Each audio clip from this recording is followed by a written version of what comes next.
We are racing in the Formula Winter Series for the second weekend. 1.3 seconds left. It does get a mighty run outside of the final corner.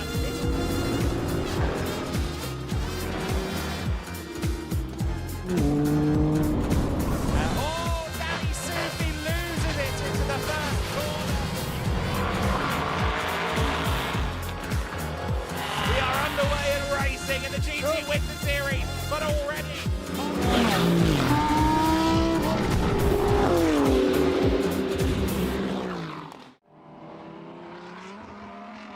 Welcome back to Iberia, welcome back to Portimão, and welcome back to the GEDLICH Racing Winter Series. Our 2026 season starts here, and it starts with an all-GT racing festival. Our prototypes and our Formula cars are yet to come at future events, but this weekend, the GT Winter Series and the GT4 Winter Series are taking up the spotlight and putting on a show, and we start off with the big cars, with the GT Winter Series machines. We've got one race apiece on this Saturday for each championship. So we'll start off with half an hour for the GT Winter Series, followed by a half-hour race for the GT4 cars. A great mix of manufacturers, 16 nations represented among the drivers on the grid.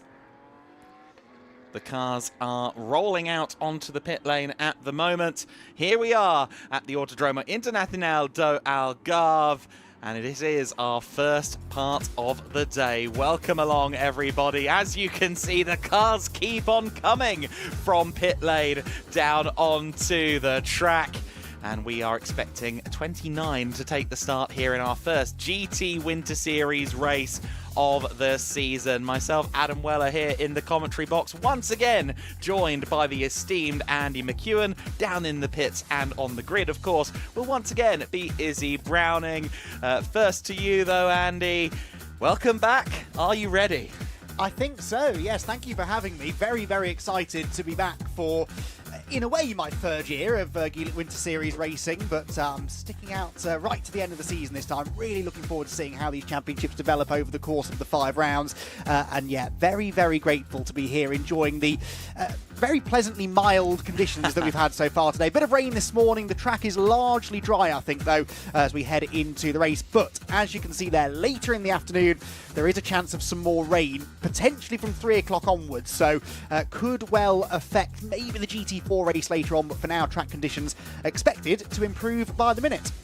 Yes, we'll keep our eyes on that one. As you saw, the details, the rundown of the circuit, a little over 4.6 kilometers, a circuit with 15 corners, a circuit with a lot of elevation changes.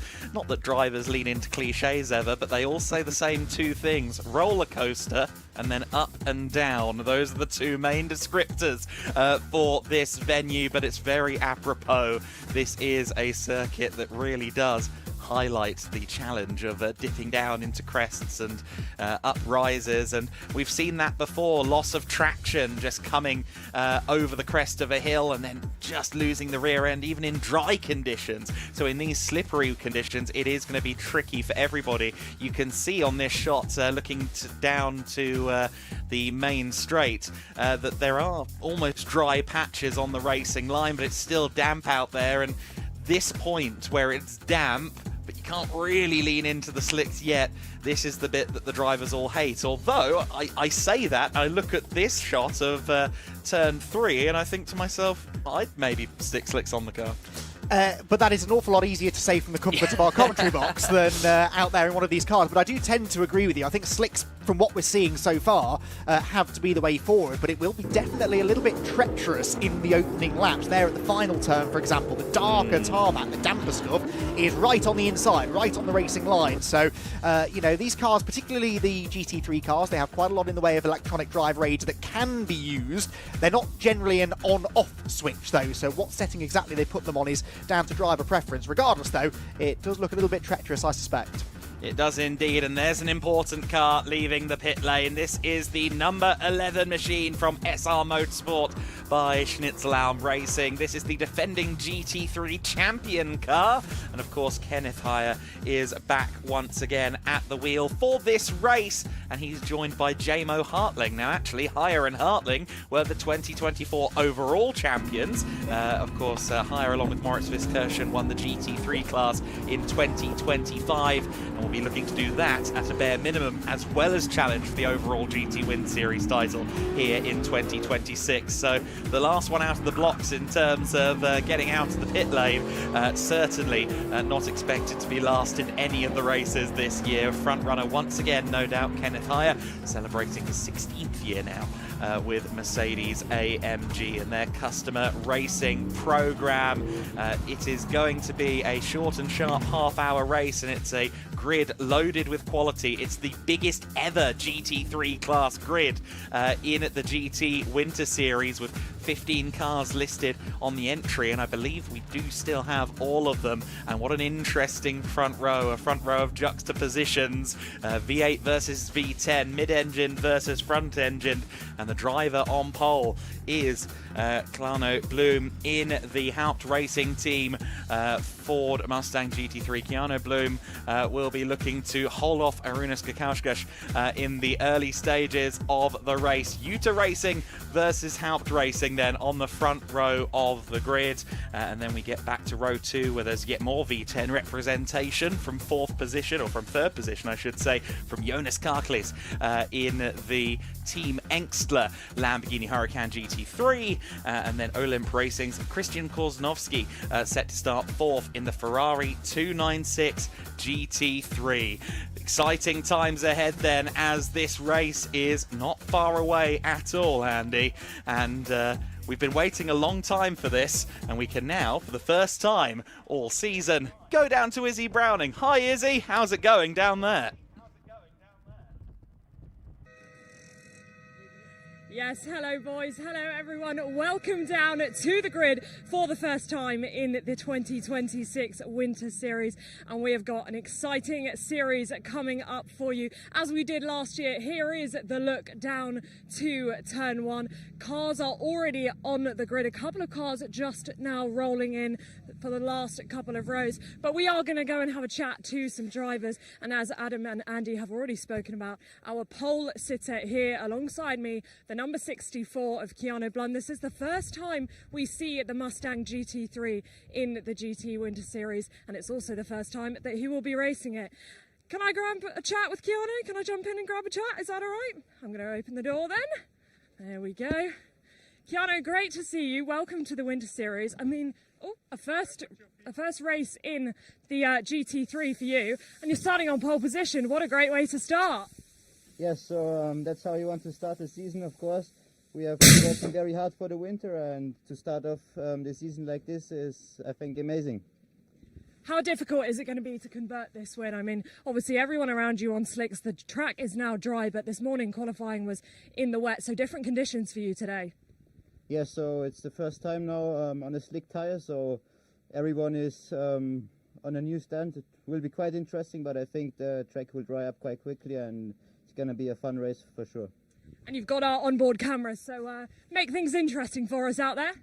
I will try my best. All right, best of luck. Thank you so much for speaking to us. We are going to continue, because I think we've already had the possibly the 3-minute board. Yes, we have. So I'm just going to give you a little bit of a look further down the grid. Alongside Keanu is going to be the number 71 of Arūnas Gelschakas, joining our grid this weekend as well. But we are going to continue back, because I want to give you a little bit of an idea of some of the cars that are on this grid.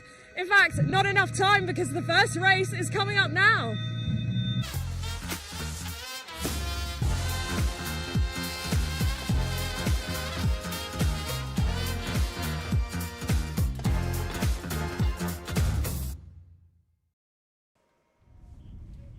Okay, well, that has snuck up on us very quickly, but we are about to get into the racing for the first time this season in the GEDLICH Racing Winter Series. And what better series to kick us off than the GT Winter Series? This was Genesis. This is where it all started, the Winter Series concept, and it's getting better and bigger every single year.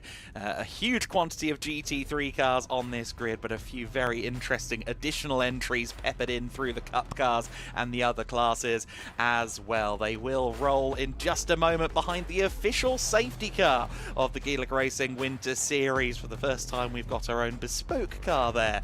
Keanu Bloom starting from pole position. Then, in what was a wet qualifying session, the Ford came to the fore. Arunas Gakauskas in second position for Utah Racing. He will be looking to threaten from the outside, although we will be starting behind the safety car, so we should be single file when we do go to green flag racing. The time is already ticking on our timing screens, incidentally, so the race should be getting started with maybe 25 minutes or so left. Jonas Karklis in third place alongside Christian Korzynowski. Great to see Olymp Racing back again. They've already won with two manufacturers in the past. Can they win with a third in 2026?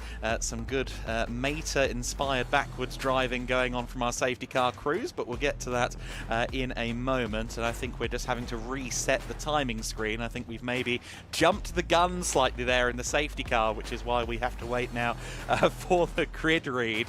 A little bit of a moment there. We've also got a mechanic working on a car there about 2 rows from the rear. I think that could be the 47. Yes, the 47 car of Mats Kimby, the Team Steiner Racing entry, of which there are 3 in this race. Team Steiner Racing in the Cup 2 class. Incidentally, while we are just waiting to roll, the GT3s, of course, at the front. We've got the Cup 1 class, which is for Ferrari 296 Challenge cars. Cup 2 for Porsche 992 Cups. We don't have Cup 3 here this weekend, but that's for the McLaren Trophy cars. Cup 4 for the Lamborghini Huracan Super Trofeos. We've talked you through the top 4 already. Christian Korzynowski there on the second row. Jaroslav Veselaho in 5th place for AF Corsa. Great to see a 296 GT3 from AF Corsa. First time we've seen that. Massimilio Cucciaresi in 6th position in the 74 Ford. Kenneth Heyer for Mercedes-AMG SR Motorsport by Schnitzelalm starting 7th alongside Andre Fernandez in the AF Motorsport Porsche, a 991.2 GT3R, so a slightly older car. It was shipped over from the United States over the course of the last few months to come here and race. Simon Orange starts from 9th position in the Orange Racing by JMH McLaren alongside Christoph Ernhausen in the BMW Z4 GT3. Some familiar thunder in the air from that 4.4 litre V8. Brandon Oxley of NM Racing Team, that's a GT2 spec Mercedes-AMG GT2. He's alongside Dexter Muller in another of the GT3s. That's from SPS Automotive Performance. Row 7 of the grid from 13th position will be Mikael Sander in the 111 SR Motorsport by Schnitzelalm car. Pablo Bras in 14th position, the number 911 203.671, the LMR Motorsport car. Przemysław Bienkowski for PTT Racing Team in 15th. He's alongside ex-WRC driver Alexei Kikareshko in 16th position, one of the Cup 2 Porsches. Karl Runefelt, you may know him as Karl Moon, he is 17th on the grid alongside Friedrich Müller in the Liqui Team Engstler Cup 1 Ferrari 296 Challenge. 19th position, Alfredo Hernandez, Grupa Prom Racing Team Mercedes, this year supported by Haupt Racing Team, alongside Igor Klaya in the PTT Racing Team Porsche. Sean Ran is next in 21st place in another AF Corsa Cup 1 entry, and a Steiner for Steiner Racing in the Cup 2 Porsche Cup car in 22nd position. 23rd place, Norikazu Shibata, who races in Ferrari Challenge Japan regularly in a GT3 car from 23rd on the grid alongside Stanislav Jedlinski in 24th position. An all GT3 Ferrari row there. Mats Kimby and Kevin King, otherwise known as KC King, in Central America, where he routinely races. That is row 13. Row 14 of the grid side will be Forsberg and Ruffini, and just time to mention Lucas Azato from the back of the field. It looks like we're lining up ready to go this time around, but the safety car is still out, so I think maybe there was some haste there from everyone packing up. And indeed, I could hear quite a lot of flat out as they come past the main straight, but yellow flags flying. Everyone should get the memo, and we will indeed do another lap behind safety car. Of course, that's routine really in these conditions where it's changed since qualifying, and it was very wet in qualifying to do 2 formation laps, so the drivers have their heads around the current conditions on the circuit. I would think everyone's on slicks at this point. That hopefully isn't a question. But Andy, we're just a few moments away from going racing for the first time this season. Formally, the clock is ticking, 26 minutes and 25 seconds left to go on this race. We've been revelling over the Ford Mustang, the first time that we've seen a Ford in the GT Winter Series since someone entered a Ford Fiesta in the heady days of the GT Winter Series early era in 2021. But do you think we're going to see a challenge to the mighty Mustang? Well, I suspect it's not going to be all that straightforward for Keanu Bloom in the Mustang, but it was a decent advantage in qualifying, wasn't it? About 7/10 or so, the gap back to Arūnas Gudžauskas, but very different conditions now. I've noticed as they came down the hill into turn 1 at the beginning of this second lap behind the safety car, how much drier the circuit looked even from 5 or 6 minutes ago. So noticeably changing conditions. The Mustang, though, I think is a good all-round GT car. It reminds me a little bit of the Bentley Continental GT3. It doesn't look necessarily the same as most other GT3 cars, but sometimes that can work in its advantage. We ride on board with it then, with Keanu Bloom at the wheel. A great car. As a fan of all things American motorsport, I have to say I'm very happy to see not only 1 but 2 of these Ford Mustang GT3s on the grid, and I'm fascinated to see in now largely dry conditions how they stack up against the rest of the field. The Haupt Racing team lineup largely comprised of drivers that will be appearing in the ADAC GT Masters category in Germany later on in the year. They did a similar partial campaign with drivers from GT Masters in 2024. Finn Wiebelhaus won 7 races in 9 appearances, which is a record for both the most victories by a team and driver in a season. So no pressure to those in the Fords, but they've got quite the act to live up to in 2026. Teams from across Europe are here, are racing, and we are now going at racing speeds. Keanu Bloom is racing away. He's caught Arūnas Gudžauskas just slightly napping there by the looks of it. The Ford will have a very, very comfortable lead into the first corner. Then it's Arūnas in the Audi in second place. Jonas Karklis, his fellow Lithuanian driver, goes to the inside for second place at the very first corner. P2 he goes, but he drifts out wide. The ex-touring car driver who was with Engstler last year as well in the GT Winter Series and throughout the summer, he's actually lost out because Olymp Racing's Christian Korzanowski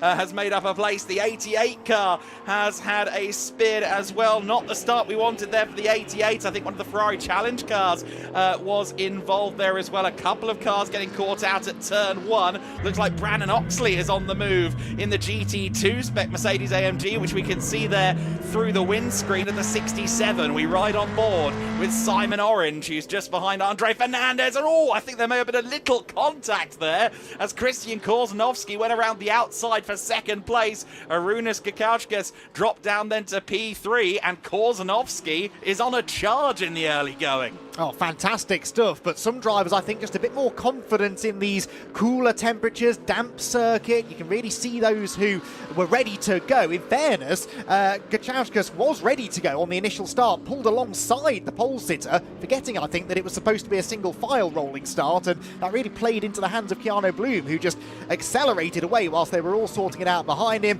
and he will have a pretty handy lead, I think, at the end of the opening lap. Largely clean opening lap, as you said. We did have 2 spinners at the first corner. Yellow flags back in now, though, so I think the track is largely clear as they round now this spectacular final corner and blast past the pit. Simon Orange on his toes. Look to the inside of Andre Fernandez's AF Motorsport Porsche.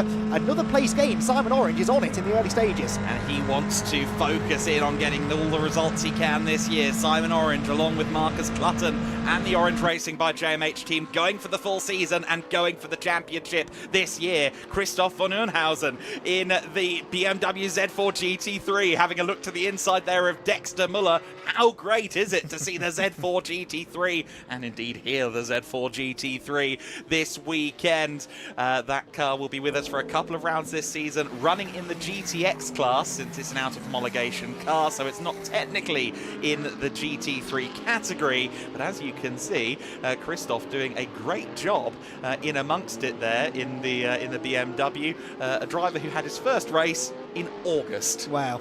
That is quite a baptism of fire, isn't it, then, less than 12 months later, but getting stuck in, as you said, tried to make that move on the inside into turn one, but I think drivers just sort of feeling out where the grip is and where the grip maybe isn't, and offline down the hill there into turn one, you saw was still quite damp. He's really wrestling the BMW over the crest of the hill, exiting turn number 8 there. They plunge downhill through the left-hander turn 9, the Craig Jones sweep, and then back up the hill towards 10 and 11, the inventively named Portimão section of corners.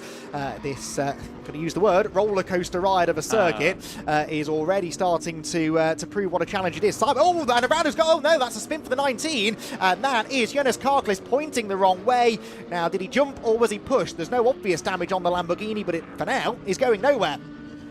Yeah, absolutely right. He's stranded there and going to have to pick up the pieces and get it underway. Gets onto the grass as well, which of course in the wet conditions can be a bit of a hard one to recover from, but he does nicely recover the car in a gap in the traffic, continues on his way. But for Jonas Karklis, that will be a disappointing start to his race here and indeed his 2026 Winter Series campaign. Andre Fernandez then has been reeled in a little bit now by Dexter Muller, having been overtaken by Simon Orange, who I think has made up a couple of places now. He's ahead of, I think, one of the AF Corsa Ferraris as well. You don't have the timing on your graphics. We don't have it in the box at the moment either. There's been a little bit of a hiccup in the system. I think I'm going to blame the safety car driver.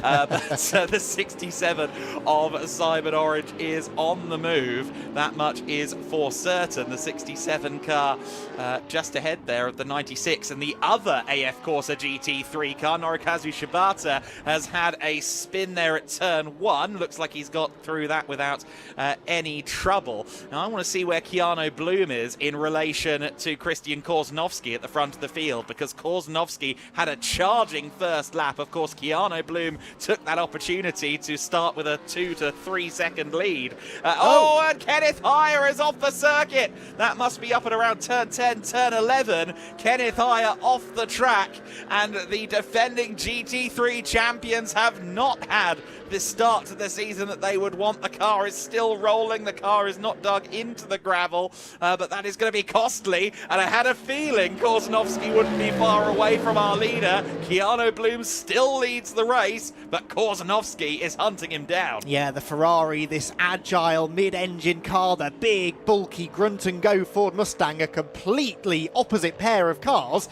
and that is going to make for a particularly fascinating battle, I think. It's going to be interesting if we can watch this for a lap or so to see which parts of the circuit favour the Mustang, which parts perhaps favour the Ferrari. Before that, though, this is Simon Orange's view, heading up through the tight left-hander, and there, blimey, that was close, wasn't it? There was the Lamborghini in the middle of the road. Jonas Karklis, after that spin, didn't see how he got there, but Simon Orange, lightning quick reactions, in fairness, to avoid the contact. Battle for the lead, though, absolutely joined. We have timing, although I don't think that gap at the front is quite accurate. We'll get back to that in a moment. We can see the gap at the front. It's a car length or so at most. At most, absolutely right. The Ford goes wide onto the rumble strips, and of course that's going to interfere with the traction control in these wet conditions. Christian Korzanowski may take the opportunity here. He's on the back of Keanu Bloom. The timing will work itself out in the next few moments once we cross the start-finish line, I think.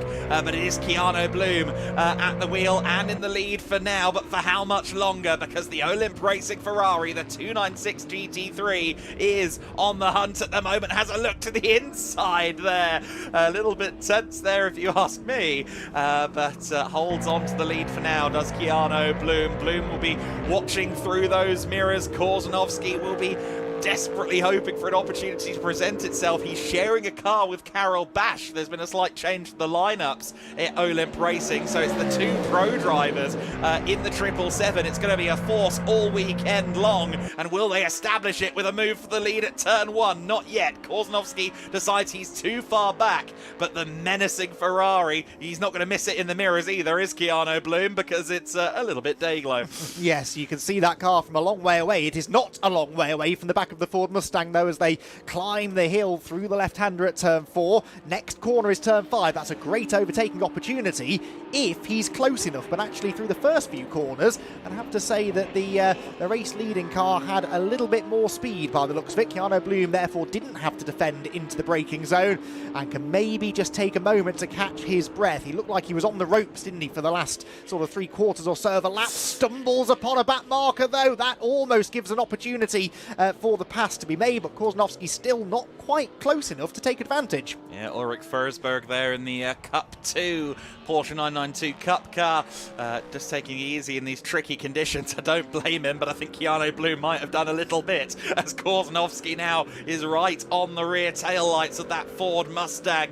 Big, naturally aspirated V8 versus turbocharged V6 power. Two very, very different cars going head-to-head. The beauty of balance of performance. Oh, a little bit wide. There goes Korzanowski again. He seems quite comfortable using those curbs. Oftentimes, drivers don't want to be doing that in these conditions. Korzanowski there trying to use the massive mid-corner speed of the Ferrari, and got a little bit of Ford splitter for his troubles. Yes, that was a little bit of paint traded, I think. This, though, is where the Ferrari looks strong. Through the sweeper at the end of the lap, tucks into the slipstream, and might try and find an opportunity to the inside line, but the Mustang in a straight line has an answer for the Ferrari, doesn't it? Into the braking zone we go. There's another lapped Porsche ahead, and is this going to play into the hands of the race leader or his pursuer? They're going to go either side of it, and around the outside goes Korzanowski. Brilliant awareness in traffic. You could sort of see it coming, but it was a pretty good defensive drive from Keanu Bloom until that point. It took a little fumble in traffic to allow the Ferrari to take the lead. Casey King must have felt like a sandwich filling there as he got split either side. Korzanowski into the race lead. Keanu Bloom, look at it, squirming under braking. The big Mustang trying to get on the anchors as late as possible. Korzanowski, a driver we've seen thrive in slippery conditions before in the GT Winter Series. Thinking back to Estoril in 2024. Similarly impressive performance in a 488 GT3 back then. Of course, nowadays with the 296 car. Both of them using a lot of curb there, bouncing around the place. And we see here the 96 Ferrari still on the back of Simon Orange. Orange got past it a little while ago, but Jaroslav Veselaho staying with Simon Orange. Of course, Orange a bronze-rated driver, but he is one of those that knocks on the door of the acclaimed super bronze status, I would suggest. He's very fast on his day, and just ahead of them is Brandon Oxley. So you've got a GT2 car fighting for what I believe to be 5th position at the moment. So that is a very impressive showing from Oxley, who we really should have seen this coming from the young man, of course.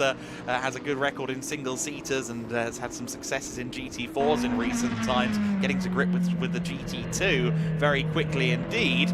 Simon Orange, though, doesn't see any of that. He just sees a target. But there is the 96 car on the inside of Simon Orange, the AF Corsa Ferrari in the stealthy carbon fibre. Oh, and Oxley gets tripped up there by the Porsche, and that's cost him a position. That will have cost him probably a few heartbeats per minute there as well. That was a tense moment on the apex. Oxley demoted. Simon Orange takes advantage. Yeah, those GT2 cars don't have a huge amount of downforce, do they? They're very powerful.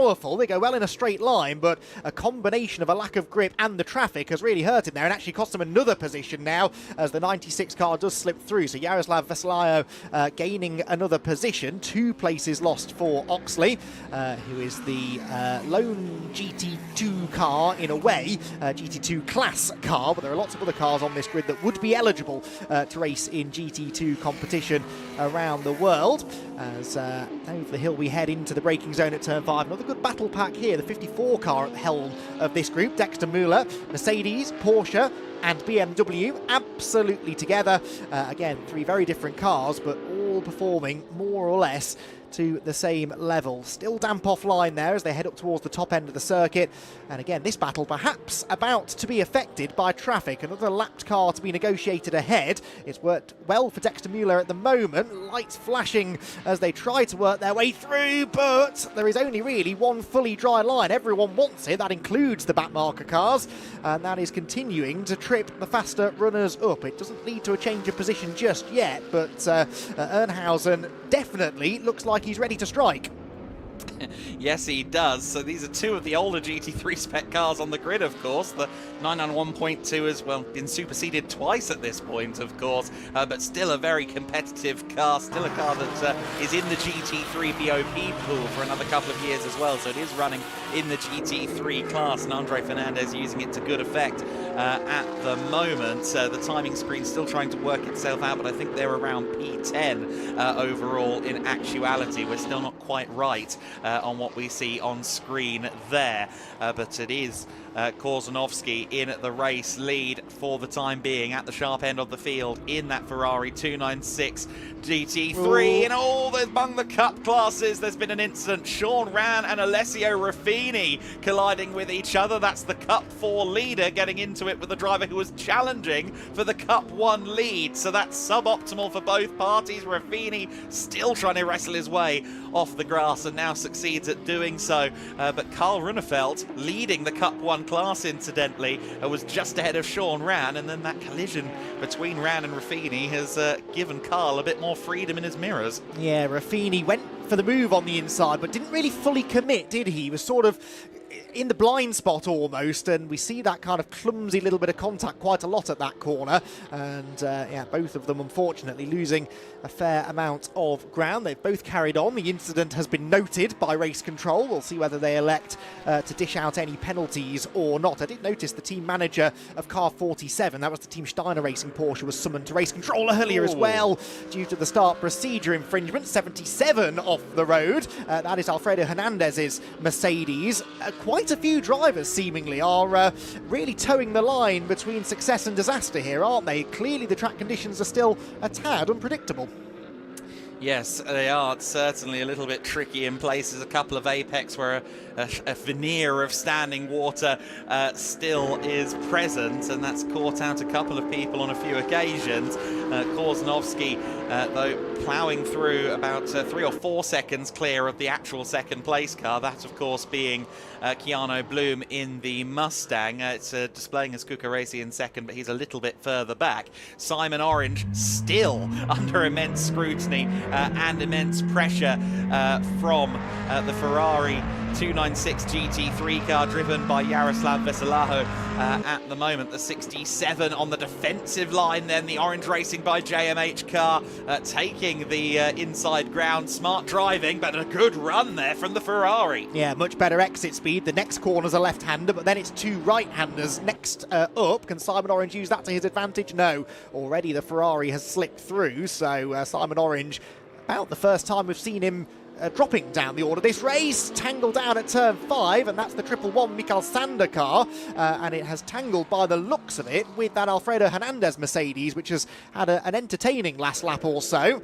And speaking of entertaining, Simon Orange inventing his own lineup at the top of the hill as well. So I don't know whether this is just drivers being a little bit race rusty, or if it is the tricky conditions, maybe a combination of the two, but quite a lot of little mistakes creeping in this first race of the season.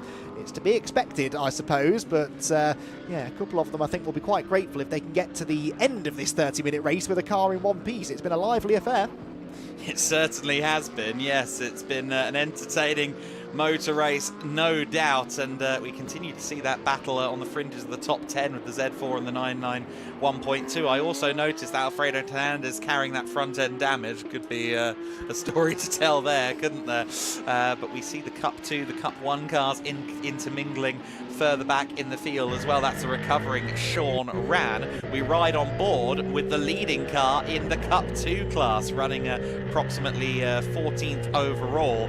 This is Pablo Brash at the wheel of the car that Leandro Martins, of of course, a former title contender in the GT Win Series, will be driving later on this weekend and in the 6 hours of Portimão next month on the first weekend, or first full weekend of February. Behind him, behind Pablo Brash, is the recovering Kenneth Heyer. Where is Kenneth in the overall order? He's going to be around 15th position right now, 13th on your screen, but 15th in the actual order. The 11 car making his way through, of course, the GT3 spec Mercedes with the grip, with the downforce, with the braking ability, but still a recovery drive that he really wasn't having to, was hoping not to have to make. Yeah, not an ideal start to the championship defence, is it? But shows that even the very best could be caught out here this afternoon at Portimão. He's negotiated the Porsche, though, and now starts to get his head down in some clean air. We are, though, into the final third of the race already. These short 30-minute sprints really do fly by,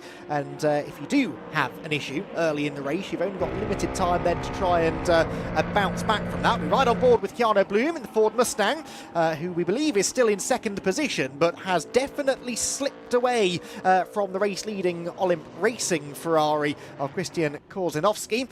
And will that second position perhaps be under some threat before the race is run? It's a learning curve this for everyone. Lots of these teams and drivers will be not necessarily hugely experienced in their respective cars, and so the Winter Series providing a great opportunity to get some race mileage under their belt and make the mistakes now, perhaps, rather than a little bit later in the season. The Mustang, though, for now, looks fairly comfortable in that second position. It does indeed. Keanu Bloom, I think, around 20 seconds clear of the third place car, which is the other Mustang, the Massimiliano Cuccaresi driven car, the Haupt Racing team number 74, although actually the Audi, I think, might be between those two on the road. In actuality, it's just a matter of getting that straight at the moment. The Audi from the Utah Racing team. There's Alessio Ruffini on the recovery drive, going a little bit deep there into turn 13, still leading in the Cup 4 class, incidentally. We don't have Petar Matic out there, so I think Ruffini may actually be running uncontested, which is a shame for him, of course, because the more competition you have in your class in the GT Winter Series, the more points you score. And former GT Winter Series champion Mikael Sander is unfortunately in the pit lane. Has there been some sort of hiccup there for the SR Motorsport by Schnitzelbaum car? There is hopefully not a major issue. Hopefully they can get the car fixed overnight, but certainly not the way the race would have ended in Mikael Sander's version of the script. No, we did see that car involved maybe in some contact at turn 5. It was certainly wide with another car, wasn't it, about 5-6 minutes or so ago, so maybe picked up a puncture or some other similar damage. So that's not ideal, is it? First race of the season. They're not back out on track until tomorrow, though, so any battle scars that are picked up in this race, the teams have plenty of time to make the repairs that they require. GT3 and GT2 Mercedes AMGs here doing battle as they drop down through the first corner, and Dexter Muller part of this scrap again in the number 54 car, the blue car. And there, the number 15 behind, that's Brandon Oxley. So this is a battle for overall on-track position, even if they do run in different classes. We see this quite a lot in the Winter Series, though, a bit of mixing of the classes. And always interesting to see where the strengths and weaknesses lie of cars that might outwardly look very similar, but actually run to very different regulations. Yeah, absolutely right. Dexter Muller on the attack here, trying to get around Stanislav Jedlinski. I think that actually might be Jedlinski going a lap down. Yes, it is. So Dexter having to do a bit more work, I think, than he perhaps should, but gets it done around the outside line, gets the power down, going over the crest of the hill and across the curves. He is running P7 at the moment in the race on corrected timing. Brandon Oxley goes around the outside of the number 5 Ferrari as well. Stanislav Jedlinski making it a bit easier for Oxley than he did for the GT3 car.